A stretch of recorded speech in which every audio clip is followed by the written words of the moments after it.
Avengers Doomsday and Avengers Secret Wars நம்மள நெருங்கிட்டு இருக்க சமயத்துல இந்த படத்துக்கான ஹைப் ஒரு பக்கம் பயங்கரமா ஏறிட்டு இருக்கு. அதே சமயத்துல இன்னொரு பக்கம் ஒரு புது பிரச்சனையுமே கிளம்பி இருக்கு. அது என்னன்னா டாக்டர் டூம் எதிர்த்து நிக்கிற டாக்டர் டூமோட பிரச்சனை தான். இது டாக்டர் டூமுக்கான ஒரு பிரச்சனைன்றதை விட டாக்டர் டூம் எதிர்த்து நிக்கிற ஒரு மிகப்பெரிய சவால்னு கூட சொல்லலாம். டாக்டர் டூம்கே பிரச்சனையாவும் சவாலாவும் இருக்கிறது வேற யாரும் இல்ல, ஸ்கார்லெட் விட்ச் தான். மார்வல் சினிமேட்டிக் யூனிவர்ஸ்ல காட்டினதை விட ஸ்கார்லெட் விட்ச் உண்மையில ஒரு வில்லத்தனமான கேரக்டர்னு சொன்னா உங்களால நம்ப முடியுமா? சீக்ரெட் வார்ஸ்க்கு அப்புறம் எம்சியூவை ரீபூட் பண்ணி மியூட்டன்ஸை வச்சு தான் கதை நகர போறதா மார்வல் பிளான் பண்ணிட்டு இருக்காங்க. ஆனா காமிக்ல இந்த மியூட்டன்ஸ் மொத்த இனத்தையுமே ஸ்கார்லெட் விட்ச் மியூட்டன்ஸ்ல ஒருத்தர் கூட விடாம மொத்தமா எல்லாரையும் கொன்னு குவிச்சிருப்பாங்க. அப்ப யோசிச்சு பாத்துக்கோங்க, நம்ம பார்க்காத ஸ்கார்லெட் விட்சோட ஒரு பயங்கரமான வில்லத்தனமான கேரக்டரும் ஸ்கார்லெட் விட்ச் கிட்ட இருக்கு. ஸ்கார்லெட் விட்சோட எம்சியூவோட கதைகளை தொடர்றதுக்கு Multiverse of Madness Doctor Strange படத்துல ரெண்டு வழிகளை ஸ்கார்லெட் விட்சோட கதையை தொடர்ற மாதிரி சொல்லியிருப்பாங்க. ஒன்னு அவ அனுபவிச்ச துயரங்கள் கஷ்டங்கள் எல்லாத்தையும் சரி செய்யறதுக்காக முயற்சி பண்ணிட்டு இருந்திருப்பா. இன்னொன்னு டாக்டர் ஸ்ட்ரேஞ்சோட வில்லனா ஸ்கார்லெட் விட்ச் மாறினது அமெரிக்கா சாவஸோட சக்திகளை பயன்படுத்தி அவளோட மகன்கள் உயிரோட இருக்கும் வேற ஒரு யூனிவர்ஸுக்கு இவ போக ஆசைப்பட்டதுதான் இவள ஒரு வில்லியா மாறுறதுக்கும் காரணமா இருந்திருக்கும். எம்சியோட தியரி படி வாண்டா ஃபியூச்சர்ல ஒரு வில்லனா மாறதுக்கான வாய்ப்புகளும் இருக்கு. வாண்டா விஷன், அகதா ஆலலாங் இவங்க எல்லாரும் மாயாஜாலங்களையும் மேஜிக்கையும் திறமையா கையாளுறவங்களா இருந்தாலும் இவங்க வரிசையில நம்ம பார்க்காத இன்னொருத்தனும் இருக்காரு. அவர் தான் நைட் மேர். எம்சியோட ஃபியூச்சர் பிளான்ஸ்ல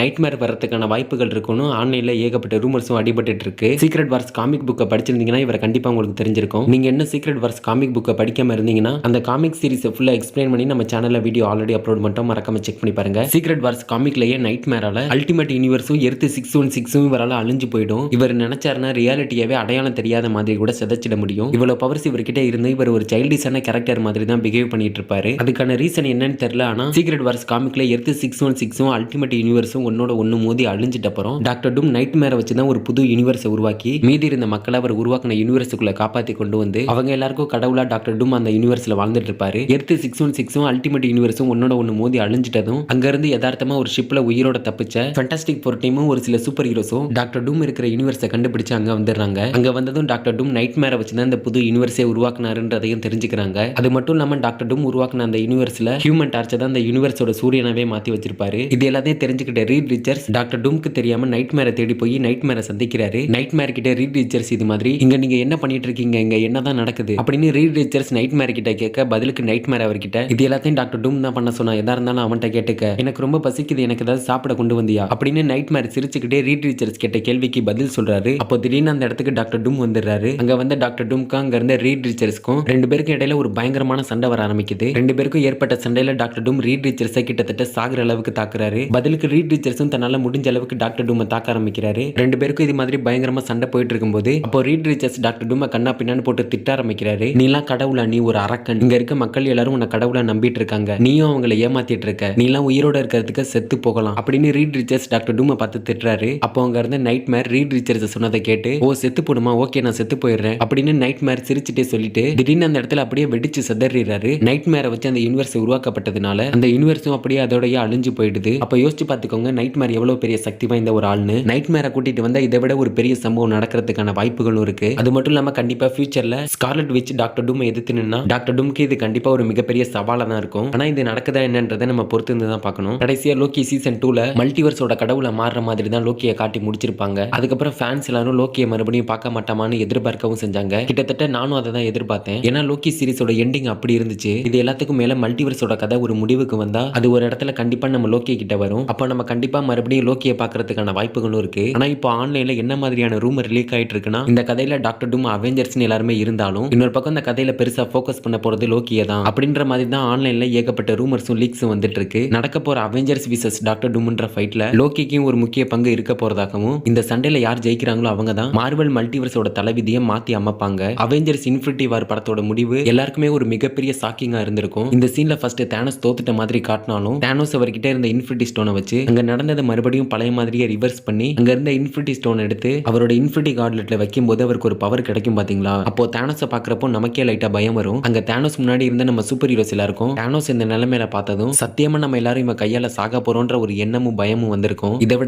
ஒரு மோசமான நிலைமைய அவெஞ்சர்ஸ் டூம்ஸ்டேல சந்திக்க போறாங்கன்னு சொன்னா உங்களால நம்ப முடியுமா? எம்சியூவோட ஒரு உச்சகட்டமா அவெஞ்சர்ஸ் டூம்ஸ்டேல எம்சியூவே கிட்டத்தட்ட தலையில புரட்டி போடுற மாதிரியான ஏதாவது நடந்துதான் அவெஞ்சர்ஸ் சீக்ரெட் வார்ஸுக்கு வழிவகுக்க போகுதுன்றது நமக்கு தெரியும். ஆனா வரப்போற படங்கள்ல லோக்கியோட பங்கு இருக்குமா என்னன்ற ஒரு கேள்விக்கு பெரோஸ்ன்ற காமிக் புக் ரைட்டர் என்ன சொல்றாருன்னா லோக்கி ஒரு மெக்கஃபினா இருப்பாரு. டாக்டர் டூம் எதிர்த்து நடக்கிற போர்ல இங்க யாரு முதல்ல லோக்கியை கண்டுபிடிக்கிறாங்களோ அதுதான் முதல் அத்தியாயமா இருக்கும் அப்படின்றத சொல்லியிருக்காரு. அதாவது இவர் சொன்ன மாதிரி ஒரு மெக்கஃபின் அப்படின்ற அப்படின்றது ஒரு கதையோட ஒரு முக்கிய பகுதின்னு கூட சொல்லலாம். இதை இன்னும் புரியுற மாதிரி சொல்லணும்னா, ஒரு கதையில ஒரு விஷயம் இல்லாம அதை அடுத்த கட்டத்துக்கு எடுத்துட்டு போகவும் முடியாது, அந்த கதையை ஒரு கட்டத்துக்கு மேல தொடரவும் முடியாது. அப்படி அந்த கதையில எது ஒன்று அவ்வளவு முக்கியமா இருக்கோ அதுதான் மெக்கஃபின். ஆனா இந்த கதையில லோக்கி தான் மெக்கஃபினா இருப்பாருன்றதையுமே சொல்லியிருக்காரு. அப்படி இல்லைன்னா லோக்கியால இல்லைன்னா லோக்கியை வச்சு எம்சியூல ஒரு மிகப்பெரிய சம்பவமே நடக்க போகுது. பார்க்க தானே போறோம், பாப்போம் என்ன பண்றாங்கன்னு. அதுக்கப்புறம் எம்சியூல ஒரு மிகப்பெரிய கேள்வியா இருக்குது, லோக்கி மட்டும் மல்டிவர்ஸுக்கு எதுக்காக ரொம்ப முக்கியன்றதே ஒரு கேள்விக்குறியா தான் இருக்கு. மார்வல் ஸ்டுடியோஸ் அபிஷியலா அனௌன்ஸ் பண்ணாத வரைக்கும் எதையுமே நம்மளால அவ்வளவு உறுதியா சொல்லிட முடியாது. இருந்தாலும் நம்ம லோக்கிக்கு மரணம்ன்றது ஒன்றும் புதுசு இல்ல. அவெஞ்சர்ஸ் எண்டிகேம்ல எப்படி டோனி ஸ்டார்க் ஒரு மிகப்பெரிய சாக்ரிஃபைஸ் பண்ணிருப்பாரோ அது மாதிரி லோக்கி மல்டிவர்ஸை காப்பாத்துறதுக்காக தன்னையும் சாக்ரிஃபைஸ் பண்றதுக்கு தயங்க மாட்டாரு. சொல்ல போனா கதை இப்படி கூட நகர்ந்து போகலாம், யாருக்கு தெரியும். டிஸ்னி பிளஸ்ல ரிலீஸ் ஆகி இதுவரைக்கும் அதிகப்படியான பேர்களை கவரப்பட்ட சீரீஸ்ல லோக்கி சீரீஸ்க்கும் ஒரு இடம் இருக்கு. லோக்கி சீரிஸோட ஃபர்ஸ்ட் சீசன்ல எண்ட் கேமோட டைம் லைன்ல திருட்டுத்தனமா டைம் டிராவல் பண்ணி அவரோட உண்மையான டைம் லைனை விட்டு தப்பிச்சதுல இருந்து இந்த கதை ஆரம்பிக்கிற மாதிரி காட்டியிருப்பாங்க. மல்டிவர்ஸோட டைம் லைன்லாம் கட்டவிழ்க்கப்பட்டு நிலை தடுமாறி போகும்போது இது எல்லாத்தையும் கட்டுப்பாட்டுக்குள்ள கொண்டு வந்து லோக்கி பொறுப்பேற்றுக்கிட்டாலும் லோக்கியோட அந்த சாக்ரிஃபைஸை அவ்வளவு ஈஸியா வார்த்தைகளால விலக்கி சொல்லிட முடியாது. பட் எனிவேஸ் இப்போதைக்கு லோக்கிக்கும் மல்டிவர்ஸுக்கும் ஒரு மிகப்பெரிய அளவிலான கனெக்ஷன் இருக்கிறதுனால எம்சியூல லோக்கியால ஒரு பெரிய மாற்றங்கள் ஏற்படுறதுக்கான வாய்ப்புகளும் இருக்கு. இதை பத்தி நீங்க என்ன நினைக்கிறீங்கன்றத கமெண்ட்ல சொல்லிட்டு அப்படி நம்ம சேனலுக்கு சப்ஸ்கிரைப் தட்டி விட்டுருங்க. அடுத்த வீடியோல பார்க்கலாம்.